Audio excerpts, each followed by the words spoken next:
El árbol de las brujas.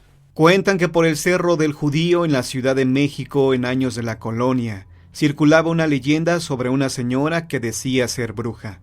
Ella no tenía ningún reparo en contarle a sus vecinas, sobre todo a las que más odiaba, las curiosas circunstancias que su suerte le permitía experimentar. Contaba con lujo de detalles que cada sábado por la noche estaba señalado como el día en el que hacían sus reuniones. Además de los sábados, los brujos incluían las fechas asociadas con festividades de la iglesia. El diablo, en una sarcástica imitación, gozaba de celebrar las mismas fiestas adaptadas a su obscena observación. El diablo, en una sarcástica imitación, gozaba de celebrar las mismas fiestas adaptadas a su obscena versión. Cuaresma, Domingo de Ramos. Todo era satanizado y ridiculizado por la maldad infinita del enemigo de Dios.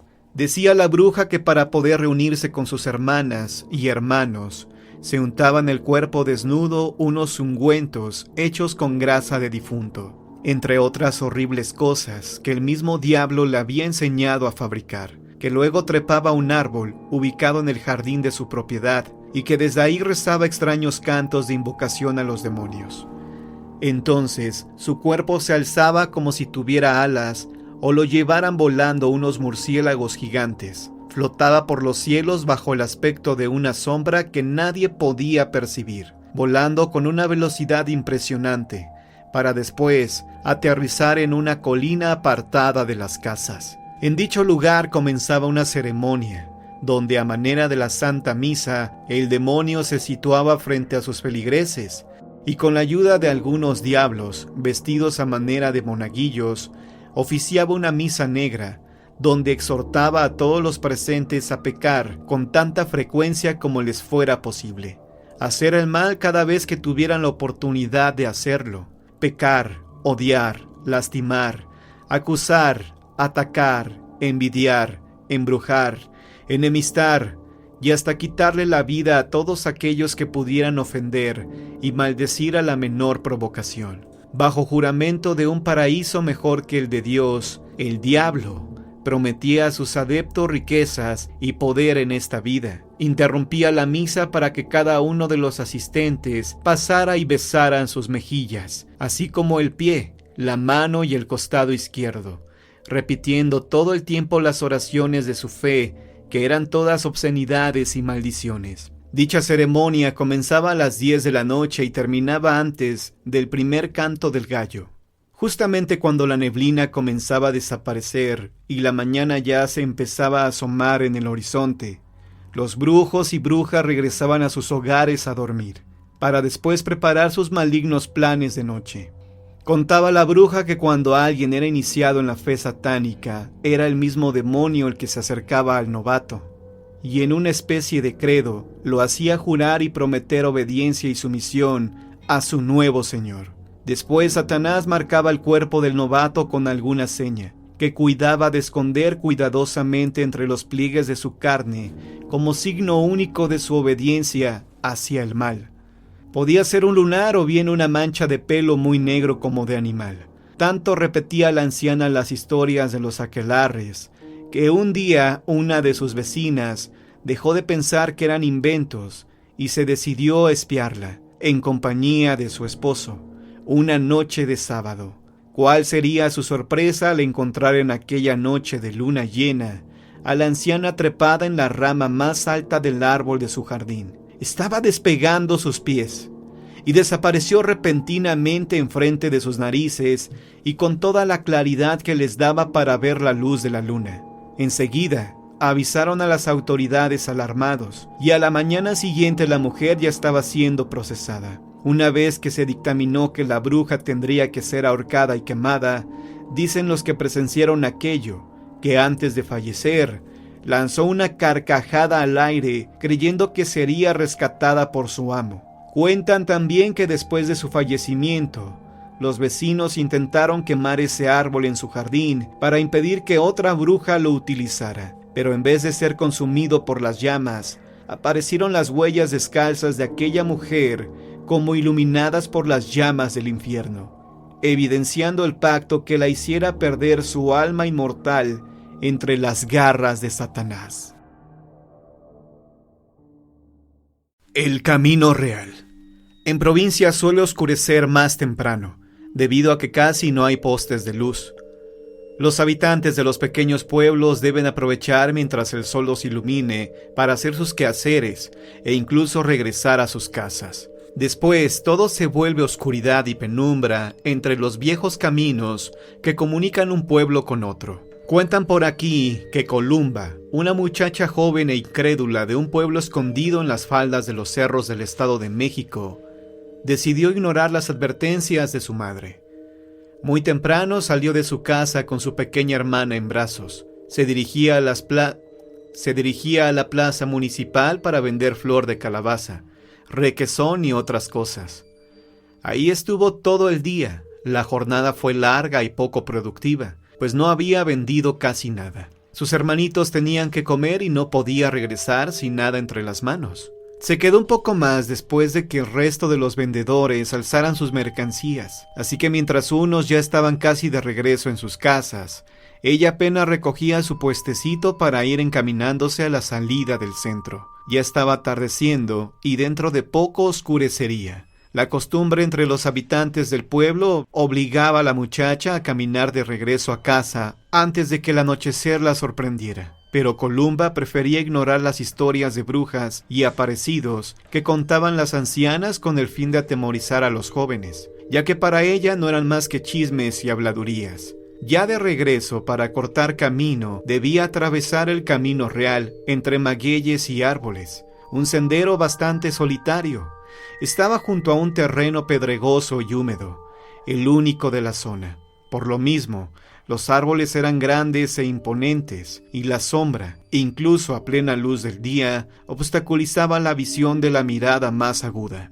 Decían las ancianas que ahí se reunían las brujas para realizar sus aquelarres, y que a diferencia de otros lugares, no aparecían como bolas de fuego volando por los cielos.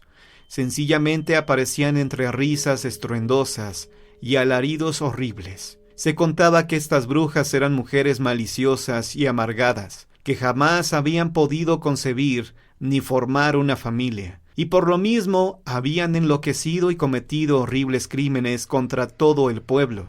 Muchos inocentes fallecieron por este motivo en ese lugar, y la desgracia cayó sobre todos los habitantes, pues contaban que las brujas no solo deseaban arrebatar a los niños de sus padres, sino que también odiaban a las mujeres que daban a luz. Aprovechaban cuando las madres se quedaban dormidas, amamantando a sus pequeños para quitarles la vida. Aparecían en forma de serpientes, bajaban por el techo, retiraban al pequeño del pecho de su madre, y entonces bebían su leche y después le quitaban la existencia.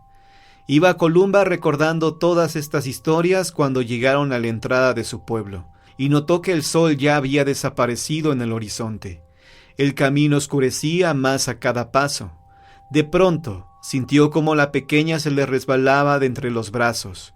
La envolvió con el rebozo y la amarró a su cuerpo. Sin embargo, la niña se volvía a resbalar. Columba insistía en sujetarla fuertemente contra su cuerpo, pero parecía como si alguien estuviera jalándola. La pequeña comenzó a llorar muy fuerte y se puso a patalear sobre su espalda. Su hermana mayor volteó la mirada y notó que andaban por el lugar donde se hacían los aquelarres. Sintió un miedo espantoso, bajó la mirada, rezó todas las oraciones que recordaba y corrió sin descanso hasta salir del camino. Su hermana había dejado de llorar, parecía desmayada. Columba redobló el paso llorando y maldiciendo a las brujas. Llegó a su casa espantadísima, bajó a su hermana, y al abrir el rebozo la encontró sin vida, con las manitas arañadas y dobladas, la cara ensangrentada y el cuello cortado de una forma extraña. Toda la familia se quedó horrorizada. Dicen que Columba enloqueció aquella noche, que su cordura se la llevaron los primeros rayos del sol. Las historias de las ancianas no deben tomarse a la ligera, pues la oscuridad esconde secretos infinitos que no podemos imaginar siquiera. Las brujas pueden existir incluso en aquellos lugares donde no creemos encontrarlas. Son tan viles que sus almas pueden llenarnos de horror y soledad ahí mismo, en los lugares que siempre creímos seguros y salvos, como refugio de nuestra cordura.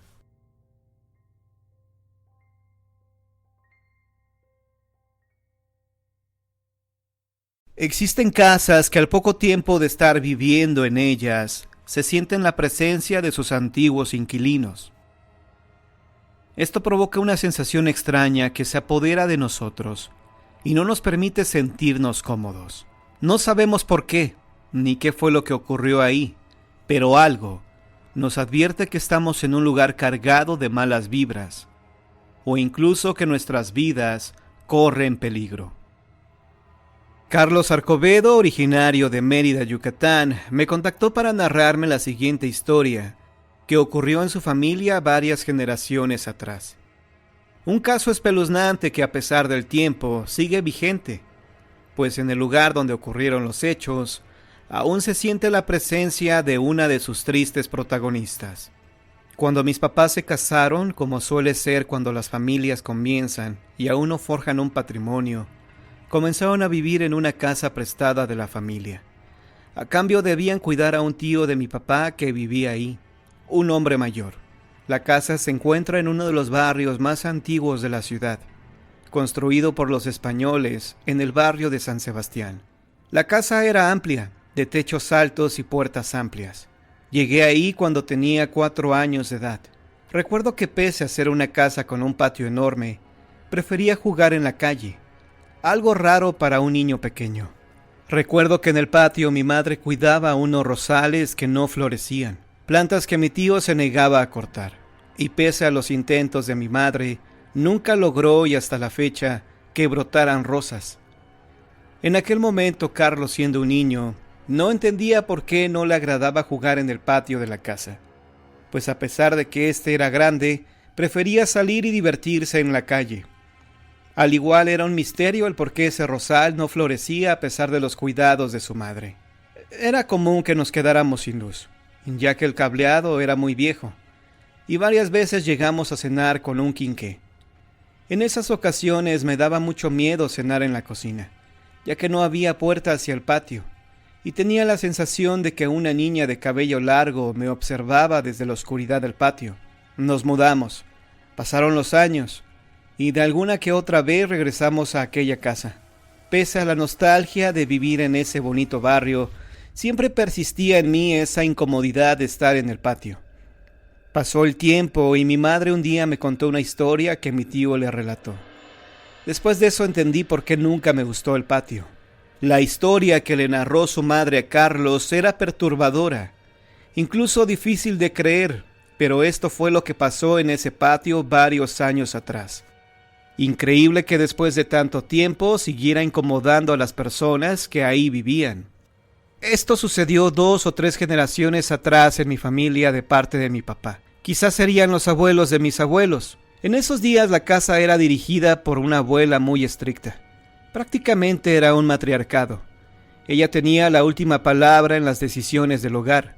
Con la abuela vivían sus hijos y las nietas. Por aquellos días hubo un baile y las nietas, que ya eran unas señoritas de 16 o 17 años, pidieron permiso para ir. Tras mucho esfuerzo, la abuela accedió, pero con la condición de que volvieran antes de las 7 de la noche. Cabe mencionar que en estos tiempos, el alumbrado público únicamente estaba en los puntos principales de la ciudad, por ello, las restricciones en los horarios. Esa misma mañana, muchas horas antes de que las muchachas se fueran al baile, un señor que pasaba por la casa se acercó a saludar. Sería de madrugada, pero la abuela ya estaba despierta dirigiendo las faenas domésticas.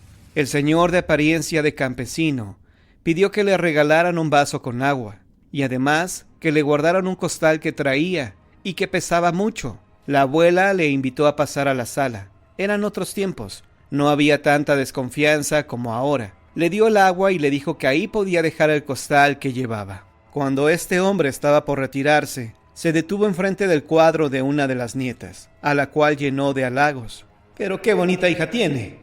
La abuela aclaró que no era su hija, sino su nieta.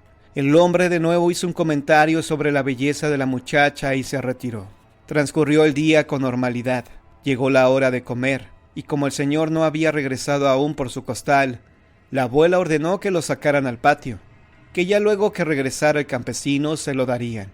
Pero este hombre no regresó. Pasaron las horas y las nietas se fueron al baile. Antes de que se marcharan, la abuela le recordó que debían volver a las 7 de la noche. 2 de ellas llegaron puntuales, pero la tercera tenía un enamorado, por lo que se tardó más de la cuenta. Era la nieta que le había gustado al campesino cuando vio su fotografía. Ella llegó a las 8:30 de la noche. Algo impensable en esos tiempos. La abuela enojada la regañó con severidad y le dijo que como castigo dormiría en el patio. La nieta en sollozos pidió disculpas, pero esto no la conmovió. Hizo que sus hijos la sacaran de la casa. La nieta se quedó llorando un buen rato, y su llanto se escuchaba en donde ellos estaban.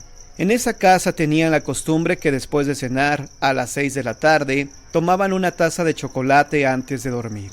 Mientras todos los mayores estaban en la cocina junto a la abuela, escucharon unos gritos desesperados de la nieta por entrar, al grado de que interrumpían la charla en mesa. La nieta comenzó a decir que tenía mucho miedo, que había alguien junto al pozo que la estaba viendo, que por favor la dejaran entrar. Ante los gritos cada vez más desgarradores de la muchacha, los hijos quisieron abrirle la puerta, pero la abuela sentenció que su castigo duraría hasta que terminaran todos de beber su taza de chocolate. Ellos obedecieron, y cuando iban en la mitad de su refrigerio, dejaron de escuchar los gritos. «Hasta que se cansó de gritar», dijo la abuela. Cuando se levantaron de la mesa, la abuela ordenó que ya le abrieran la puerta a la nieta para que entrara a dormir. Sin embargo, cuando salieron a buscarla, la muchacha estaba sin vida en el piso. Los médicos dijeron que la causa de su deceso fue un paro cardíaco. Se veló a la muchacha y nunca se dieron explicaciones a las demás personas sobre este hecho, ya que la culpa se sentía en toda la casa. Estaba prohibido hablar de este penoso incidente. Con todo lo que implica la pérdida de un familiar, el funeral y el duelo, se les olvidó por completo el costal que seguía ahí, pues el hombre que lo había dejado no había regresado. La abuela, cuando lo vio, sintió curiosidad por saber qué contenía y le ordenó a uno de sus hijos abrirlo para ver qué es lo que había dentro. Grande fue su sorpresa que al momento de abrirlo, descubrieron que eran los huesos humanos con tierra oscura. Lo curioso es que el costal todo este tiempo había estado junto al pozo, justo en el lugar donde la nieta decía sentirse observada antes de fallecer.